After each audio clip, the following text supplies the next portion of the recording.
noche que más necesitaba su amor, eligió irse de fiesta con otro. Hoy suplica volver, pero ya no hay lugar para ella en mi vida. Mi nombre es Leo. Tengo 32 años y trabajo como liniero en una compañía eléctrica, especializado en redes de alta tensión. Llevo 8 años en el rubro. El sueldo es decente, los beneficios no están mal, pero el trabajo puede volverse peligroso en cuestión de segundos. Hace 3 meses, lo comprobé de la peor manera, una caja de transformadores colapsó durante una reparación rutinaria. Caí desde una altura de casi 5 metros sobre una base de concreto. Me destrocé el hombro izquierdo, me fracturé 3 costillas y sufrí una conmoción cerebral que me dejó viendo doble por 2 semanas. El día estaba despejado y todo el equipo parecía estar en buen estado. La idea era cambiar un fusible quemado, algo rápido, pero el soporte estaba más corroído de lo que aparentaba. Al poner peso sobre él, se desmoronó como si fuera de papel. Aunque el arnés de seguridad me detuvo, el tirón fue tan brusco que me dislocé el hombro al instante. Luego caí al concreto con el equipo aún amarrado a mi cuerpo. Perdí el conocimiento por al menos 10 minutos. Fue Marcelo, mi jefe de cuadrilla,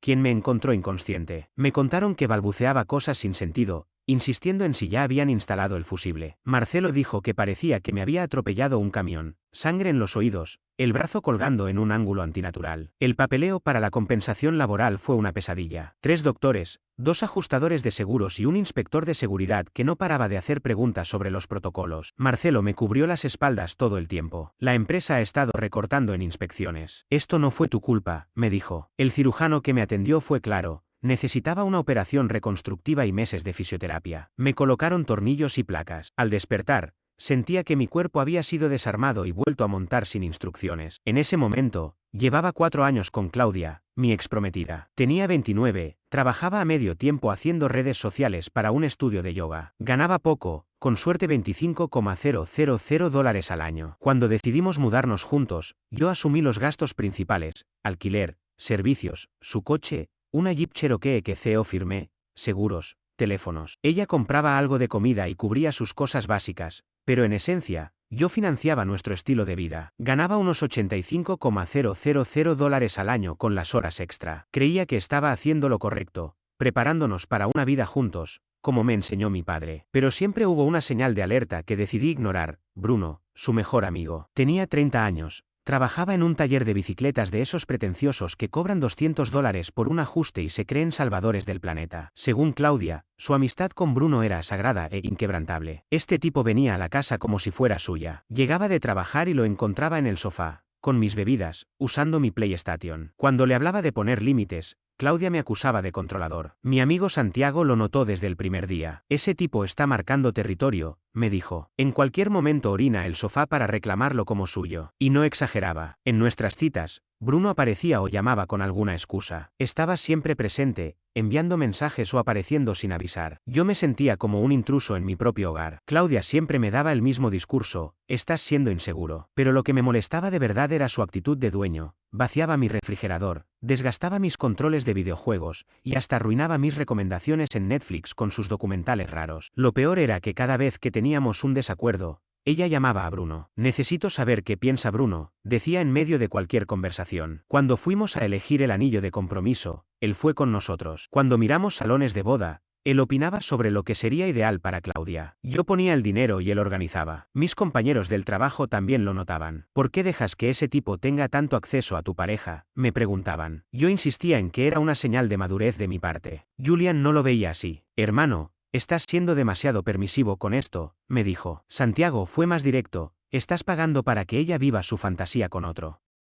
Eso no es seguridad, es ser patrocinador. Estaba cegado. Pensaba que el matrimonio la haría madurar, cambiar sus prioridades. Tremendo error. 6 semanas después de la cirugía, aún no podía levantar ni 10 kilos. Dependía de ayuda para vestirme y los analgésicos me mantenían aturdido. El médico dijo que el proceso de recuperación tomaría al menos 3 a 4 meses, posiblemente más si no descansaba adecuadamente. La empresa eléctrica me había otorgado una compensación laboral tras el accidente, así que, al menos por un tiempo, el dinero no era un problema urgente. Sin embargo, estar en casa sin poder trabajar me estaba volviendo loco. No soy de los que se quedan frente al televisor lamentándose por su suerte. Aunque el seguro cubría casi 2/3 de mi sueldo habitual y eso alcanzaba para pagar las cuentas, me resultaba extraño no tener esa rutina diaria del trabajo. La rehabilitación fue una pesadilla. Asistía a sesiones de fisioterapia 3 veces por semana, y el encargado de torturarme, porque no hay otra palabra, era un terapeuta llamado Iván. Lo que parecían ejercicios simples, como levantar el brazo por encima de la cabeza, se transformaban en pruebas extremas que me dejaban agotado. Iván repetía frases como, el dolor es solo debilidad saliendo del cuerpo, pero para mí, era solo dolor que no tenía intención de irse. Movía mi brazo de maneras tan dolorosas que a veces me daban ganas de gritar. Usábamos términos inofensivos como balanceo de péndulo o escalada de pared, pero cada sesión se sentía como una sesión de tortura medieval. Mis compañeros del trabajo se portaron de maravilla. Se turnaban para venir a visitarme, traían comida, alguna cerveza y chismes del lugar de trabajo. Marcelo, el jefe del equipo, apareció un día con un pack de cervezas y fue directo al grano. Tómate tu tiempo. Hemos visto a tipos volver antes de estar listos y terminar peor. Tu lugar sigue aquí cuando te recuperes. Sin embargo, fue durante esa etapa cuando la verdadera personalidad de Claudia, mi prometida, comenzó a revelarse. Antes del accidente, al menos hacía el intento de compartir conmigo, preparaba cenas, veíamos películas y mostraba interés. Pero después de la operación, se transformó. Se quejaba cuando le pedía ayuda para cambiarme las vendas, resoplaba con fastidio cuando tenía que ir por mis medicinas y pasaba horas pegada al móvil, enviando mensajes a Bruno. Bruno venía seguido a casa. Supuestamente estaba ayudando, pero en realidad solo se la pasaba holgazaneando mientras yo me sentía como un espectador inválido de mi propia vida. Ir a la farmacia se volvió un drama, decía que quedaba muy lejos cuando estaba a solo 10 minutos. Hacía parecer que salir por mis medicamentos era un sacrificio inmenso, cuando en realidad apenas trabajaba y tenía el día libre. Una tarde, mientras yo dormía la siesta, la escuché hablar por teléfono desde la sala. Es que es agotador. Está tan necesitado. Me siento atrapada, como si estuviera jugando a ser enfermera, decía, sin saber que yo la escuchaba desde la habitación. Esa fue la primera vez que sentí que la mujer con la que planeaba casarme me veía más como una carga que como su pareja. En ese contexto, Santiago, mi mejor amigo, empezó a pasar más seguido. Tu novia te trata como si fueras una planta decorativa, me soltó un día. Con la diferencia de que las plantas al menos reciben agua de vez en cuando. Santiago siempre ha sido brutalmente honesto, del tipo que te dice si tu corte de pelo está horrible pero también se ofrece a ayudarte a mover un sofá sin que se lo pidas. Él había notado la situación con Bruno desde el principio, pero yo lo había ignorado pensando que estaba exagerando. Ahora ya no podía seguir justificándolo. Y entonces, la bomba, 3 semanas después de la cirugía, apareció de sorpresa mi hermana mayor, Isabela. Vive en Denver, trabaja en ventas de tecnología, y por lo visto, Santiago la había llamado preocupado por cómo me veía. Apenas cruzó la puerta, lo primero que dijo fue, Dios, tienes un aspecto terrible. Por supuesto, Bruno estaba en la sala, jugando con mi consola mientras yo apenas podía abrir una botella de agua. La mirada de Isabela se volvió fría al instante. Tiene ese tipo de presencia que incomoda hasta a ejecutivos con años de experiencia. Cuando clavó la vista en Bruno, parecía un tiburón que huele sangre. Déjame entender esto, le dijo, dejando su maleta en el suelo. Mi hermano está convaleciente, con un brazo inutilizado, y tú estás aquí, jugando videojuegos. Bruno balbuceó algo sobre que estaba ayudando. Pero Isabela fue implacable, ayudando, con la consola encendida y tomando su bebida. Eso no es ayudar, eso es aprovecharse. Una hora después,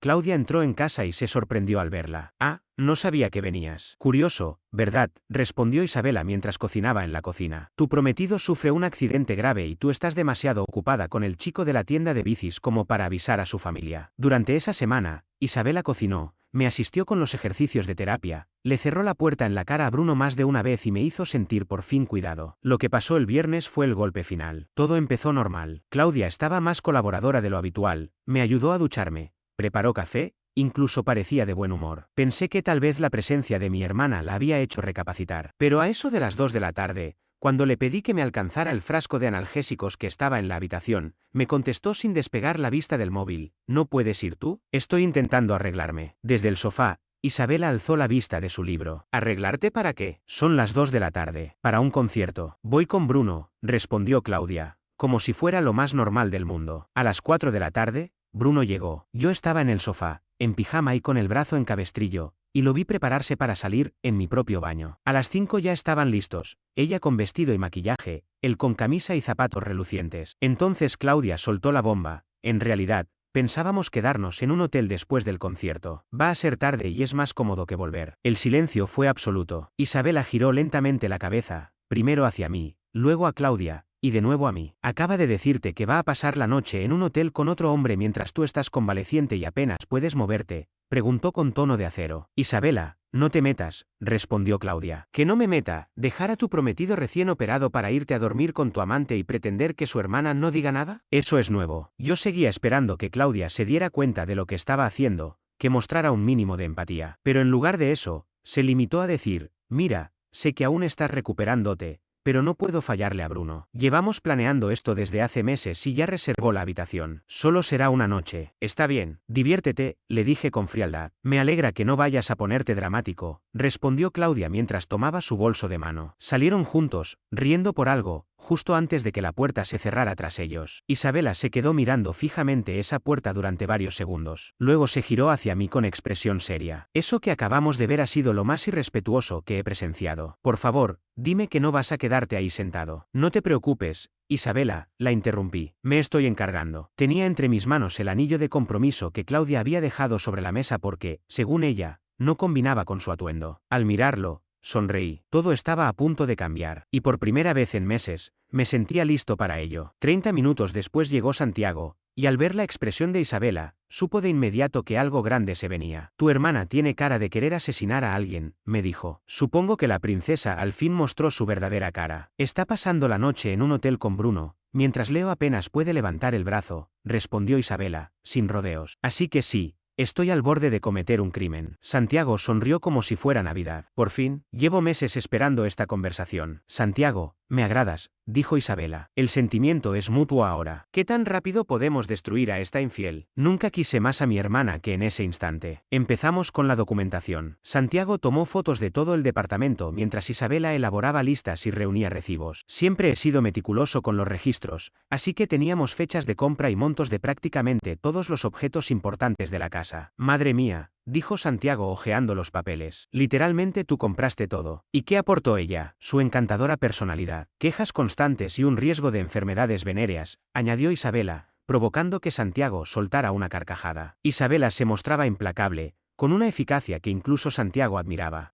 Después de años trabajando en ventas corporativas, sabía perfectamente cómo desmantelar una vida con llamadas y documentos. Verla en acción era como presenciar a un maestro artesano usando la herramienta exacta para cada tarea. Yo me ocupé de las contraseñas, Netflix, Hulu, Spotify, Amazon Prime, redes sociales, cuentas bancarias, hasta el wifi. Todo fue cambiado con la ayuda de Isabela. Mientras ella ejecutaba su campaña digital de Tierra Arrasada, Santiago y yo nos enfocamos en los asuntos físicos. El gran movimiento fue el contrato de alquiler. El departamento estaba solo a mi nombre, lo cual me daba opciones. Santiago sacó su teléfono y llamó a su primo Fabián, que trabajaba en administración de propiedades. Necesito que me expliques los procedimientos de desalojo. Supongamos, hipotéticamente, que uno quiere sacar a alguien que no está autorizado a vivir en el lugar. La conversación fue reveladora. Como Claudia no figuraba en el contrato ni tenía ninguna prueba legal de residencia, sin correspondencia oficial ni facturas de servicios a su nombre, era, legalmente, una simple huésped que había excedido su estadía. Este aviso de desalojo es una obra de arte, dijo Isabela al revisar el documento legal que redactamos. Profesional, minucioso y absolutamente demoledor. Va a enloquecer cuando lo vea. Pero la joya de la estrategia fue la cancelación de la boda. Isabela se encargó personalmente, utilizando su experiencia para negociar con proveedores. Expliqué todo de forma profesional, me contó tras una hora de llamadas. La mayoría fue sorprendentemente comprensiva. Al parecer, las novias que abandonan a novios heridos no son tan comunes como una creería. Recuperamos casi $18.000 en depósitos y pagos. Isabela documentó cada detalle para la carta de demanda que ya estaba redactando. Incluso el encargado del salón nos sorprendió. Hijo, llevo 20 años en esto y puedo detectar una boda desastrosa desde lejos. Es probable que esto sea lo mejor que podría haberte pasado. Santiago me ayudó a empacar todo lo que era mío, mientras Isabela organizaba todo como si estuviera dirigiendo una operación militar. Mira, dijo Santiago al encontrar el anillo en la cómoda. Supongo que no combinaba con su atuendo de hotel. Guárdalo, le pedí. Eso va de regreso, junto con una factura por todo lo demás. Santiago se encargó de empacar las pertenencias de Claudia mientras Isabela llamaba a un cerrajero. Esto es lo más divertido que he hecho desde la universidad,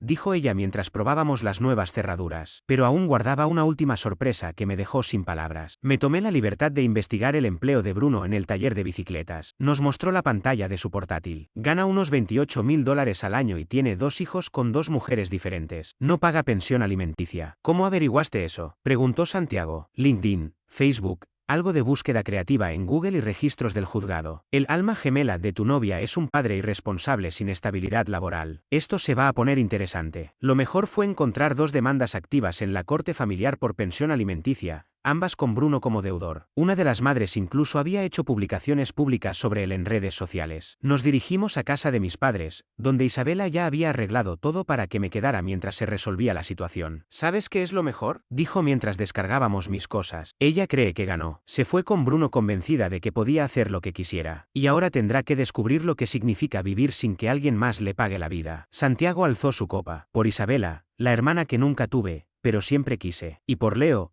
que por fin sacó carácter, contestó ella. El verdadero espectáculo estaba por comenzar, y teníamos asiento en primera fila. El sábado fue tranquilamente perfecto. Isabela pospuso su vuelo para no perderse lo que se venía, así que pasamos el día comiendo en casa de mis padres y preparándonos. Para mi sorpresa, se lo tomaron bastante bien. Mi padre solo dijo, ya era hora, y mi madre empezó a preparar la habitación de invitados como si volviera de la universidad. Nunca les cayó bien Claudia, aunque siempre fueron corteses. Todo estalló el domingo por la tarde, y fue incluso mejor de lo esperado. El primer mensaje llegó a la 1 de la tarde. Leo, estoy en el departamento y no puedo entrar. ¿Cambiaste la cerradura? Mi teléfono no funciona. ¿Qué está pasando? Llámame. Esto es solo el aperitivo, dijo Isabela abriendo una bebida a la 1:30. Espera a que se dé cuenta de todo. Una hora más tarde, el tono cambió. Esto no tiene gracia. Tuve que usar el teléfono de Bruno para escribirte. Mi tarjeta fue rechazada en el almuerzo. Fue vergonzoso. Hay un papel raro sobre la mesa que no entiendo. Tienes que llamarme ya. Tarjeta rechazada, leyó Santiago sobre mi hombro. Eso quiere decir que trató de usar la que estaba vinculada a tu cuenta. Hermoso. La imagen de Claudia viendo su tarjeta ser rechazada en un restaurante frente a Bruno fue más satisfactoria de lo que jamás imaginé. Pero al caer la noche, el pánico se instaló por completo. Leo,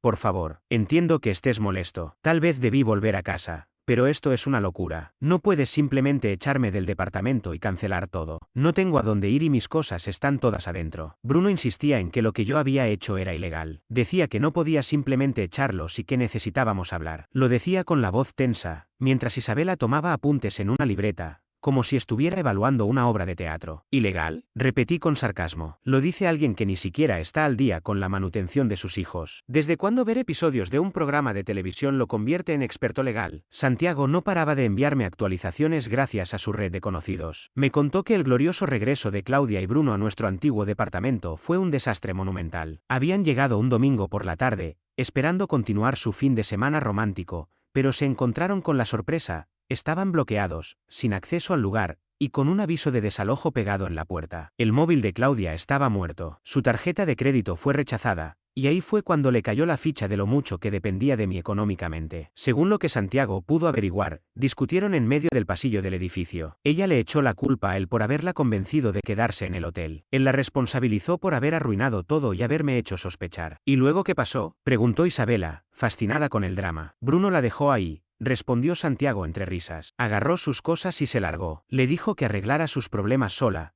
que él no iba a involucrarse en su drama habitacional. Isabela soltó una carcajada maliciosa. Eso es poesía pura, comentó. El mismo tipo que andaba presumiendo en redes sobre su amistad inquebrantable no aguantó ni una tarde de problemas reales. El lunes apareció una nueva figura en escena, Rebeca, la amiga tóxica de Claudia. Me mandó varios mensajes insultantes, acusándome de ser controlador, manipulador y emocionalmente abusivo. Isabela los leyó, frunció el ceño y sin decir palabra tomó su teléfono. ¿Qué haces?, le pregunté. Le voy a enseñar modales, respondió con frialdad. Escribió: hola, Rebeca, soy la hermana de Leo. Estuve presente cuando tu amiga abandonó a su prometido lesionado para irse a un hotel con otro hombre. Como parece que no entiendes quién es la verdadera víctima, te lo aclaro, no es la infiel. Quizá deberías ayudarla a encontrar trabajo en lugar de escribirle a su ex. Besos. Rebeca no respondió nada después de eso, pero el escándalo apenas comenzaba. El jueves por la tarde estaba ayudando a mi padre a arreglar el triturador de basura cuando escuchamos gritos en la entrada. Miramos por la ventana y vimos a Claudia caminando por el sendero como si estuviera liderando una protesta. Golpeó la puerta con fuerza. Leo, sé que estás ahí. No puedes destruir mi vida y esconderte. Isabela abrió la puerta con una sonrisa cínica. Vaya, miren quién apareció. Eres una bruja, gritó Claudia. Todo esto es por tu culpa. Cuida tu lengua antes de que te la arranque. ¿Dónde está Leo? Que salga ahora mismo. No, él está bien donde está, respondió mi hermana, cruzada de brazos. Claudia empezó a gritar todo tipo de insultos, y mi padre tuvo que amenazar con llamar a la policía para que se fuera. A la mañana siguiente recibí mensajes de Bruno que eran una joya de comedia. Intentaba defender a Claudia y me llamaba inseguro. Le respondí con un simple: ahora es toda tuya. Felicidades. Nunca contestó. Los padres de Claudia sí reaccionaron. Su papá, Eduardo, Me llamó para disculparse por el comportamiento de su hija. Su mamá, Rosa, trató de justificarla, pero Eduardo la interrumpió de inmediato. Rosa, nuestra hija abandonó a su prometido lesionado para irse con otro hombre. Fin de la discusión. 2 semanas después, Claudia parecía haber decidido redoblar la apuesta y lo hacía de la forma más ridícula, llenando sus redes sociales con publicaciones sobre su verdadero amor con Bruno, intentando transformar su infidelidad en una historia épica. Las fotos tenían sonrisas forzadas, los textos eran peores, al fin encontré a mi alma gemela, el amor verdadero lo supera todo. Incluso sus propios amigos comenzaron a reaccionar con emojis de cejas levantadas y comentarios llenos de sarcasmo. Pero el golpe final llegó cuando su padre comentó: curioso momento para encontrar el amor verdadero, justo después de abandonar a tu prometido lesionado. Mientras tanto, Santiago tenía su propia venganza en marcha. Oye, Leo, me dijo un día con una sonrisa traviesa. ¿Te acuerdas cómo Bruno usaba tu PlayStation todo el tiempo? Sí. Bueno, mientras empacábamos tus cosas, inicié sesión en tu cuenta desde su perfil. Usé la tarjeta que tenía guardada y compré unos $800 en juegos y contenido adicional. Todo para él. ¿Qué hiciste?, exclamé. Tranquilo, usé la tarjeta de ella, la que estaba guardada en tu cuenta. Va a seguir recibiendo cargos por meses hasta que se dé cuenta de cómo cancelarlos. Me reí. Era cruel, pero lo admito, también era brillante. Mientras todo eso pasaba, mi vida comenzaba a estabilizarse. Mi hombro se recuperaba más rápido de lo esperado. Iván, mi fisioterapeuta, estaba sorprendido con el progreso y empezó a exigirme más. La mayoría de los hombres de tu edad seguirían quejándose por levantar una taza de café, dijo un día. Tú estás listo para volver al trabajo real. Para la 10ª semana, ya me habían autorizado a hacer tareas ligeras. Marcelo, mi jefe, me llamó personalmente para ofrecerme un puesto en la oficina de despacho. El salario era el mismo, el horario más flexible y me permitía reincorporarme al trabajo de campo una vez estuviera totalmente recuperado. El nuevo rol era justo lo que necesitaba en ese momento. Coordinaba cuadrillas, atendía emergencias y ayudaba a que los demás no metieran la pata. Me hacía sentir útil, aunque no estuviera subido a las torres. También empecé a obsesionarme con algo que llevaba mucho tiempo postergando: comprar una casa. Después de años de alquilar y de básicamente mantener el estilo de vida de otra persona,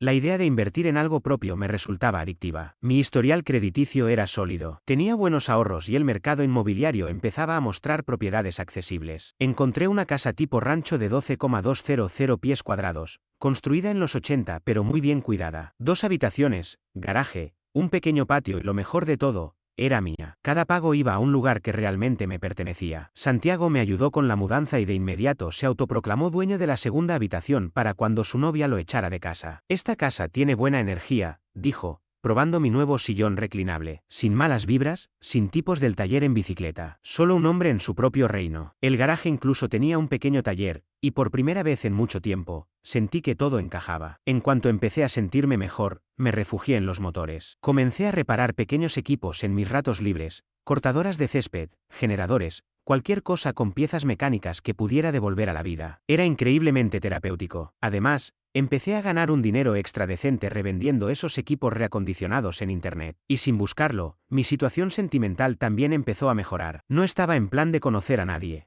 pero cuando dejas atrás el drama y tienes tu vida en orden, la gente lo nota. Así fue como conocí a Elena, una vecina que vivía a unas pocas calles de la mía. Nos cruzamos en una ferretería mientras intentaba entender por qué su generador no arrancaba. Me ofrecía revisarlo y lo arreglé en su entrada en menos de 10 minutos. Insistió en invitarme a cenar como forma de agradecimiento. Salimos durante un mes, sin compromisos ni complicaciones. Era una persona agradable, independiente, con su propio espacio, su empleo y, lo más importante, sin ganas de generar caos. Cuando dejamos de vernos, lo hicimos en buenos términos y seguimos siendo amigos. En el trabajo las cosas también iban viento en popa. Marcelo, mi jefe, empezó a insinuar que podría ascenderme a supervisor de cuadrilla una vez que tuviera el alta médica definitiva. Mis padres estaban encantados con cómo estaba saliendo todo. Mi madre me traía guisos con la excusa de ayudarme a instalarme, pero en el fondo solo quería verme sonreír de nuevo. Mi padre venía seguido para curiosear mis proyectos en el taller, y no ocultaba lo orgulloso que se sentía de que por fin estuviera enderezando mi vida, sin tener que lidiar con conflictos ajenos ni cargar con el peso emocional de una relación tóxica. Volví a dormir tranquilo por primera vez en años. La única sombra que quedaba del pasado con Claudia eran los esporádicos comentarios de amigos en común. Según decían,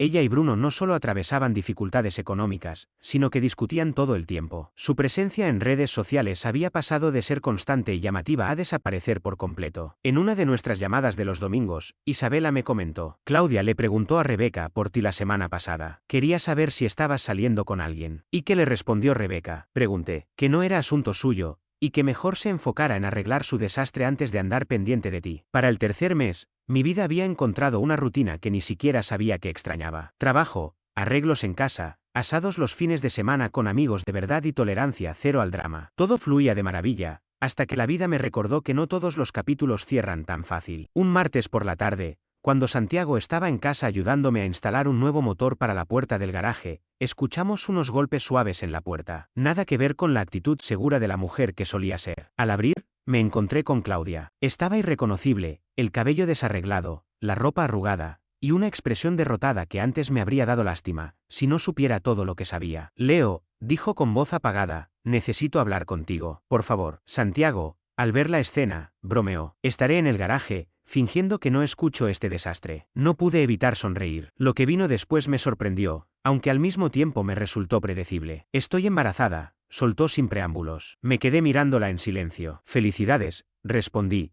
seco. ¿Y por qué me lo dices? Ahí se quebró por completo. Comenzó a llorar de forma desesperada. Es de Bruno, pero él no quiere saber nada. Dice que no es su problema. Santiago apareció justo a tiempo para oír la confesión. ¿Escuché bien?, preguntó. Sí, le confirmé. La ironía era brutal. Bruno, el supuesto amor verdadero del que tanto presumía Claudia en redes, había desaparecido en cuanto tuvo que enfrentar las consecuencias. Esto es glorioso, dijo Santiago, sin molestarse en disimular lo divertido que le parecía. Pero lo peor vino después. Sé que estás molesto, pero este bebé necesita un padre. Tú eres un buen hombre, Leo. Podrías ser ese padre. Podemos hacer que funcione. He aprendido la lección. Lo juro. La desfachatez era impresionante. Me estaba pidiendo que criara al hijo de otro. Más aún, al hijo del tipo por el que me había dejado cuando estaba recién operado. Déjame ver si entendí, le dije, y Santiago se acercó al notar que venía algo bueno. Me engañaste con Bruno, te embarazaste de él y ahora que te abandonó, ¿quieres que yo asuma su lugar? No sería así, respondió rápido. Seríamos una familia. El bebé sería nuestro. Santiago soltó una carcajada como si se estuviera ahogando. Tienes un descaro increíble, le dijo. Claudia me dejó tirado en mi peor momento para irse con Bruno. Durante meses se dedicó a mostrar al mundo lo perfecta que era su nueva relación. Y ahora que él demostró ser lo que todos sabíamos, volvía con las manos vacías. ¿Cuánto tienes?, pregunté, más por curiosidad que por otra cosa. 4 meses, susurró. Eso significaba que se embarazó justo cuando publicaba las fotos de alma gemela con Bruno, mientras yo aún digería la traición. No,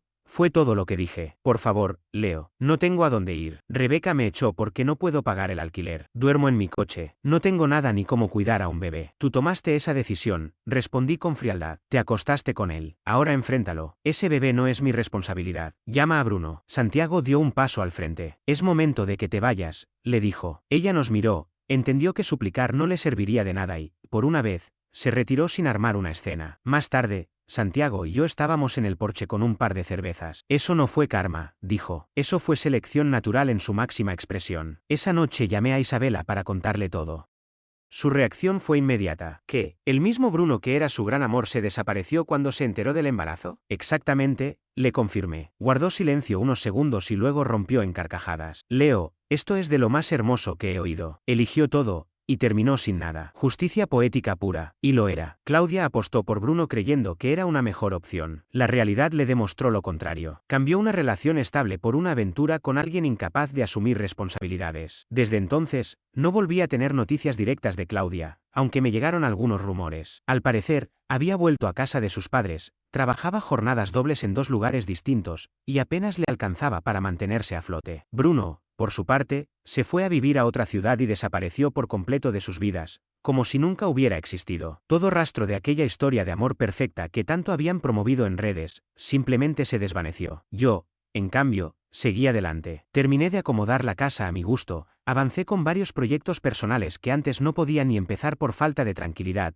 y empecé una relación con alguien que realmente suma. Alguien que no arrastra conflictos, ni me exige demostrar constantemente mi valor, porque lo reconoce por sí misma. Mis padres vienen a cenar de vez en cuando, Santiago y yo seguimos compartiendo buenas charlas y cervezas, e Isabela pasa por casa siempre que puede. Mi vida, por fin, está en paz. No perfecta, pero estable, sincera y mía. Y cuando me detengo a mirar hacia atrás, no siento rabia ni deseo de venganza, solo agradecimiento, porque fue en medio de ese caos que comprendí el verdadero valor de estar solo, de no conformarse, y de nunca aceptar menos de lo que uno merece. Algunas personas llegan para acompañarte, y otras, para enseñarte exactamente a quién no debes volver a abrirle la puerta.